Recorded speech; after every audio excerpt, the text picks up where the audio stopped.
¿Crees que los millonarios nacen con suerte o se hacen con estrategia? Porque si hubo alguien que demostró que la riqueza no es casualidad, fue John D. Rockefeller, el primer dólar millonario de la historia moderna. Y también uno de los hombres más metódicos, fríos y disciplinados del mundo financiero. Hoy vas a descubrir las habilidades monetarias que lo llevaron desde una infancia modesta hasta la cima absoluta del poder económico. Parte 1. Todos los ricos hacen lo mismo, aunque parezca distinto. Mira a tu alrededor. En las redes sociales, en las revistas, en los titulares. Los millonarios parecen completamente distintos entre sí. Unos son extravagantes, otros discretos. Algunos son innovadores tecnológicos, otros herederos o empresarios tradicionales. Parecen mundos separados. Pero si miras más profundo, vas a encontrar algo que los une. Piensan el dinero de forma diferente. No es que tuvieron suerte. No es que estaban en el lugar justo en el momento justo. No es que se iluminaron. Es que siguieron una secuencia de decisiones financieras bien pensadas, que repitieron con disciplina a lo largo del tiempo. Y ahí está el secreto. Lo que hacen parece diferente en la superficie, pero por debajo es lo mismo. Ganan, ahorran, invierten, calculan, proyectan, corrigen. Piensan a largo plazo, evitan caprichos y buscan multiplicar valor sin aumentar esfuerzo. No es un truco, es un patrón. Y si alguien encarna ese patrón con una claridad casi matemática, es John D. Rockefeller, el primer dólar millonario de la historia moderna. El hombre que transformó el petróleo, los negocios y la forma de pensar la riqueza. ¿Su diferencia? Que mientras otros gastaban, él contaba centavos. Mientras otros improvisaban, él planificaba décadas. Y mientras otros soñaban con pegarla, él construía un sistema que nunca dependía del azar. Entonces no se trata de imitar su industria, ni su época, ni su estilo. Se trata de entender cómo pensaba sobre el dinero, qué hacía distinto, qué principios aplicaba, y cómo vos podés aplicarlos hoy. Porque si los ricos de verdad hacen lo mismo, aunque lo disfracen distinto, entonces la pregunta no es ¿cómo ser como Rockefeller? La pregunta es, ¿estoy pensando como piensa alguien que construye riqueza? Parte 2. Orígenes humildes y obsesión por el orden. John D. Rockefeller no nació en una cuna de oro. No heredó un imperio. No tuvo padrinos financieros ni apellidos de élite. Nació en un hogar modesto, con un padre ausente y una madre estricta. Y desde chico, aprendió una lección que lo acompañaría para siempre. Todo cuenta. Cada centavo. Cada decisión. Cada registro. Su madre llevaba la economía del hogar con precisión quirúrgica. Nada se compraba sin anotarlo. Nada se gastaba sin pensar. Y eso más que cualquier escuela o curso. Fue su primer contacto real con el mundo del dinero. No con billetes, sino con orden mental. A los 7 años, John ya tenía su propio cuaderno. Anotaba cada moneda que ganaba. Anotaba cada moneda que gastaba. Calculaba. Comparaba. Observaba. No jugaba a ser rico. Jugaba a ser responsable. Y sin saberlo, estaba desarrollando una de las habilidades más raras y valiosas. Control financiero desde la infancia. Más adelante, cuando tuvo que elegir qué estudiar, no dudó. Nada de materias generales. Nada de formación clásica. Eligió un colegio comercial. Se metió de lleno en contabilidad. Porque entendía que dominar los números es dominar el juego. No se dejó llevar por el glamour de los negocios. Se enamoró de algo más sólido. El flujo de caja. ¿Cómo entra el dinero? ¿Cómo se va? ¿Qué queda? ¿Qué se puede reinvertir? Y cómo cada pequeño ajuste cambia todo. Lección clave. Si aprendes a registrar y entender tu economía personal desde joven, estás creando una mente que no solo gana dinero, sabe qué hacer con él. Rockefeller nunca fue el más carismático, ni el más social, pero fue, probablemente, el más disciplinado. Y en un mundo donde la mayoría reacciona al dinero, él lo dirigía. Todo empezó con un cuaderno. Y con una mentalidad. No voy a dejar que el dinero me controle. Voy a controlarlo yo. Parte 3. Endeudarse no es malo, si sabes por qué lo haces.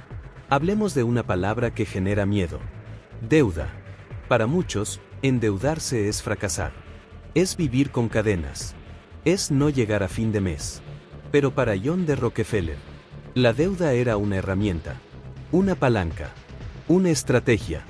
Cuando fundó su primera empresa, no tenía todo el capital.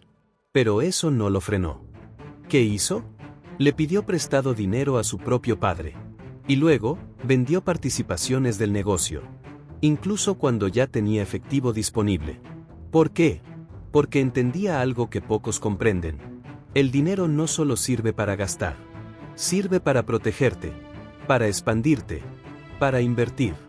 A diferencia del deudor impulsivo, Rockefeller era quirúrgico. Cada préstamo tenía 3 condiciones. 1. Sabía exactamente para qué lo necesitaba. 2. Sabía cuándo y cómo lo iba a devolver. 3. Sabía cuánto le iba a generar esa deuda en beneficios. No pedía prestado para consumir. Lo hacía para construir. Lección clave. La deuda no es el problema. El problema es usar la deuda sin un plan. Pensalo así. Si un préstamo te cuesta un 8% anual, pero te permite invertir en algo que te da un 20%, entonces no es deuda. Es apalancamiento inteligente. Pero si pedís dinero para comprarte algo que pierde valor, estás hipotecando tu futuro a cambio de un momento de satisfacción. Rockefeller jamás hacía eso. Incluso cuando su imperio valía millones. Seguía manteniendo reservas. No confiaba en la suerte. Confiaba en el cálculo. ¿Y por qué también vendía participaciones cuando no lo necesitaba? Porque sabía que no hay mejor defensa financiera que tener liquidez y flexibilidad. Aunque el negocio anduviera bien, él quería estar preparado para expandirse si surgía una oportunidad, resistir si venía una crisis, y seguir operando sin rogarle nada a nadie. La deuda inteligente no es emocional. Es matemática. Es estratégica. Y bien usada, multiplica tus posibilidades. Pero solo si sabes por qué lo haces. Así que la próxima vez que veas una oportunidad, no pienses solo si tenés dinero para hacerla realidad. Pregúntate, ¿esto me va a generar más de lo que me cuesta? ¿Estoy usando la deuda para crecer o para tapar huecos? Rockefeller no tenía miedo a endeudarse, pero sí le tenía terror a endeudarse mal. Y ahí está la diferencia entre quien construye riqueza y quien queda atrapado por ella. Parte 4. Reputación, el activo invisible que multiplica tu riqueza. En un mundo donde todo cambia, la economía, los mercados, la tecnología, hay algo que no cambia nunca: la confianza.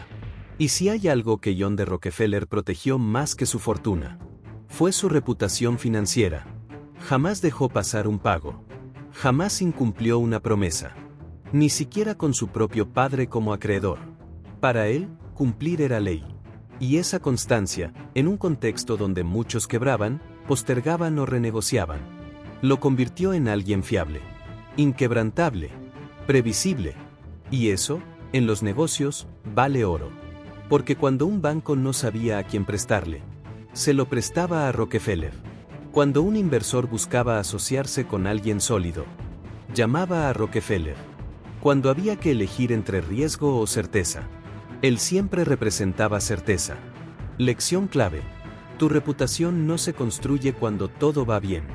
Se construye cuando nadie te está mirando. Y se prueba cuando todo parece estar en contra. Pensá esto. ¿Qué vale más en una negociación? ¿$1 millón?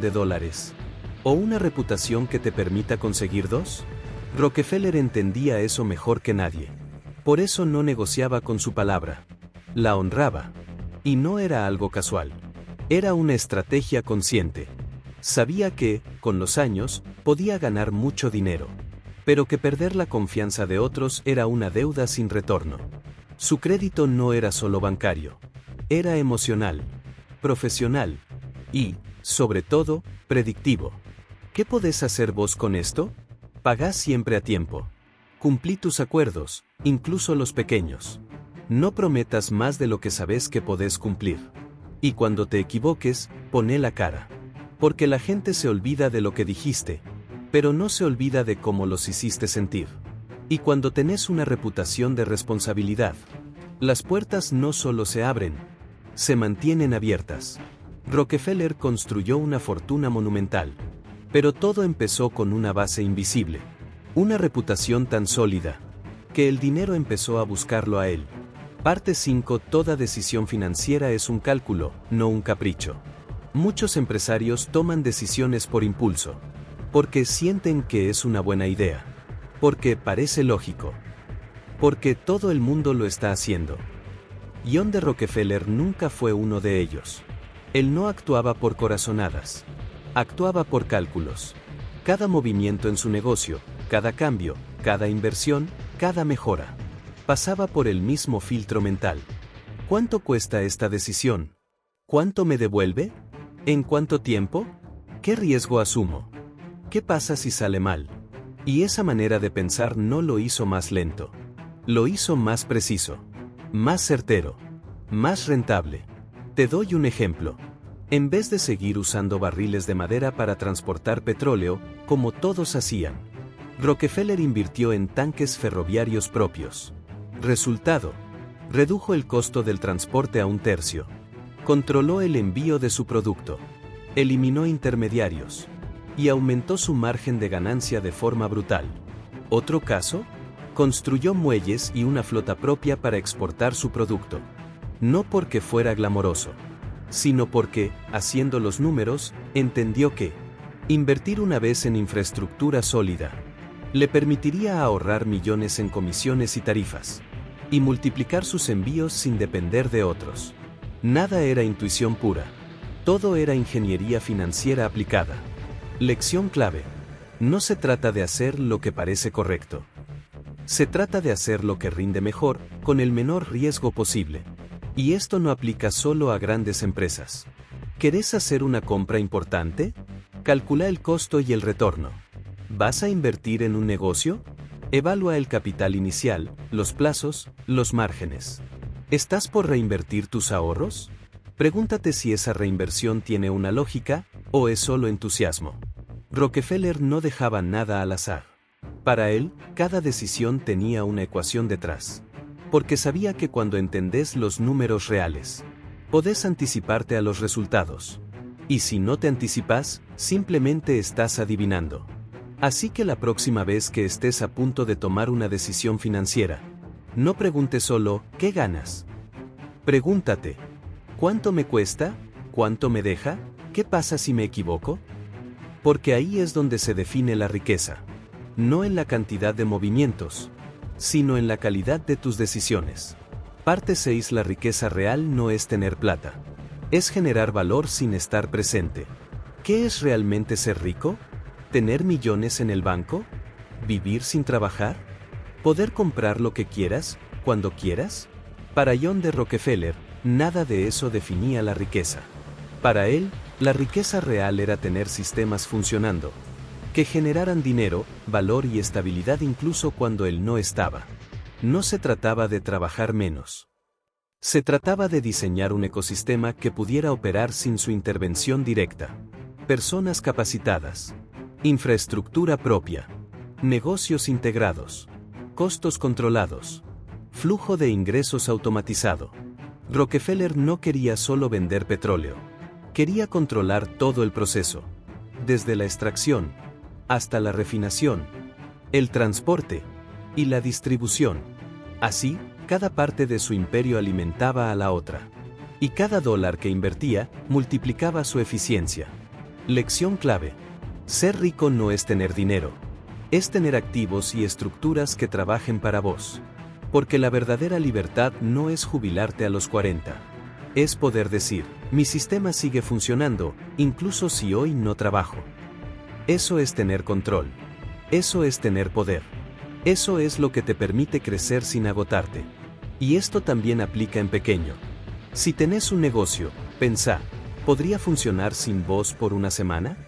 Si tenés ingresos, pregúntate, ¿cuántos de ellos dependen 100% de tu tiempo y energía? Porque si todo depende de vos, no tenés un sistema. Tenés un empleo camuflado. Rockefeller entendió esto antes que nadie. Por eso construyó su imperio como una máquina. Una máquina eficiente, autónoma y difícil de romper. Y vos, aunque hoy estés empezando, podés hacer lo mismo. Diseña hábitos que no requieran tu fuerza de voluntad cada día. Arma rutinas financieras que se ejecuten solas. Invertí en cosas que sigan generando incluso cuando dormís. Crea estructuras. No solo ingresos. Porque la riqueza no está en lo que ganás hoy. Está en lo que sigue funcionando cuando vos no estás. Parte 7. Conclusión. Las reglas de Rockefeller son simples, pero no fáciles. Después de todo lo que viste, quizás te estás preguntando, ¿y esto cómo lo aplico yo? ¿Cómo paso de ver estas ideas a vivirlas?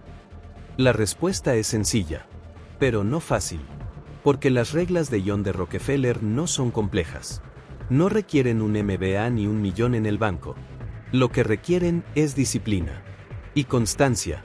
Rockefeller no tenía un don mágico. Lo que tenía era claridad y un sistema. Y eso, cualquiera lo puede replicar. Vos también. Empezá por lo básico. Anotá cada peso que entra y sale. Porque si no controlas tu flujo de dinero, no controlas tu vida. Endeudate solo cuando el retorno esté clarísimo. Que la deuda no sea un parche, sino un trampolín. Cumplí siempre con tus compromisos. Tu palabra vale más que tu cuenta bancaria. Y puede abrir más puertas. Calcula cada inversión con rigor. No hagas nada porque suena bien. Hacelo porque cierra en números. Construye activos que trabajen sin vos. Porque si todo depende de tu esfuerzo, no es riqueza. Es esclavitud elegante. ¿Ves?